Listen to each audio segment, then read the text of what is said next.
Congress BJP కలిసి పనిచేద్దాం చెప్పినాం కదా ఇంతకుముందే మనం. కాంగ్రెస్ బీజేపీ కలిసి పనిచేద్దాం. కాంగ్రెస్ కు Bandi Sanjay open offer. First మనం కలిసి బీఆర్ఎస్ ను బొందబెడదాం. ఎంపీ ఎన్నికల తర్వాత ఏమైనా జరగవచ్చు. కేంద్రంలో మేమే అధికారంలోకి వస్తాం. బండి వ్యాఖ్యలపై ఆసక్తికర చర్చ. కేసీఆర్ ను ఓడించేందుకు కాంగ్రెస్ బీజేపీలు ఒక్కటే అని గతంలోనే బీఆర్ఎస్ ఆరోపణ. నేడు బహిర్గతమైన బీజేపీ కాంగ్రెస్ చీకటి ఒప్పందం. నిజం నిప్పు లాంటిది అంటారు. నిప్పును మూట కడితే ఆగుతుందా? ఆగది కదా. మూట కట్టిన బట్ట ఎంత మందంగా ఉన్నా దాన్ని మొత్తం కాల్చేసి నిప్పు బయటకు వస్తుంది. నిజం కూడా అంతే.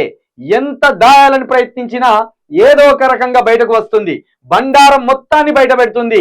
అందరి గుట్టు విప్పుతుంది. గుట్టుగా సాగుతున్న అక్రమ సంబంధాన్ని ప్రపంచానికి చాటి చెప్తుంది. ప్రస్తుతం కాంగ్రెస్ బీజేపీ విషయంలోనూ ఇదే జరిగినట్టు కనిపిస్తుంది. బండి సంజయ్ వ్యాఖ్యలతో ఆ నిప్పు లాంటి నిజం బయటపడింది. మొత్తానికి ఇది 100% నిజం వార్త. ఇది ఎందుకంటే భారతదేశంలో రెండు పార్టీలే ఉండాలని అనాదిగా వాళ్ళు కుట్ర బన్నుతూనే ఉన్నారు. ఏవైతే ప్రాంతీయ పార్టీలు ఉంటాయో ఆ ప్రాంతీయ పార్టీలను తిమింగళాలు మింగినట్టు ఈ జాతీయ స్థాయి పార్టీలు మింగి ప్రాంతీయ పార్టీలకు లైఫ్ లేకుండా, అదే విధంగా రాష్ట్రాలకు ఎలాంటి అధికారం లేకుండా పూర్తిగా వాళ్ళ చెప్పు చేతుల్లో పెట్టుకోవడానికి ఇవి డ్రామాలు అల్లుతుంటాయి, కుట్రలు చేస్తుంటాయి. ముఖ్యంగా ఈ రెండు పార్టీలు కూడా నార్త్ కి సంబంధించిన పార్టీలే. కాంగ్రెస్ కావచ్చు, బీజేపీ కావచ్చు. మధ్యలో ఉన్న బీఎస్పీ పార్టీ జాతీయ పార్టీ అయినప్పటికీ దానికి దేశవ్యాప్తంగా మైలేజ్ లేదు, దేశవ్యాప్తంగా ప్రజాదరణ లేదు. అది కొంత పట్టు కోల్పోయింది. ఈ రెండు బ్రాహ్మణవాదం కలిగిన ఈ రెండు పార్టీలు, ఉదాహరణకు తమిళనాడు ఒక బలమైన ప్రాంతీయ పార్టీలు ఉన్నాయి అక్కడ. ఆ తర్వాత అత్యంత బలమైన పార్టీగా ఈ 25 ఏళ్లలో బీఆర్ఎస్ పార్టీ నిలబడింది. అంతకుముందు టీడీపీ పార్టీ కూడా నిలబడింది. అయితే టీడీపీ పార్టీ తోటి వాళ్ళకేం భయం లేదు. టీడీపీ పార్టీ తోటి ఎప్పుడు భయం లేదు. ఎందుకంటే టీడీపీ పార్టీ బీజేపీ తోటి పొత్తు పెట్టుకున్నది అనేక సార్లు, కాంగ్రెస్ తోటి కూడా గతంలో పొత్తు పెట్టుకున్నది.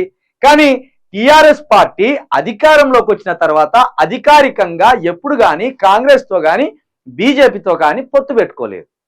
అల్టర్నేట్ గా భారతదేశంలో ఇంకొక వేదికగా ఎదగాలని కేసీఆర్ ప్రయత్నం చేసిండు. అదే వీళ్ళకు గిట్టలే.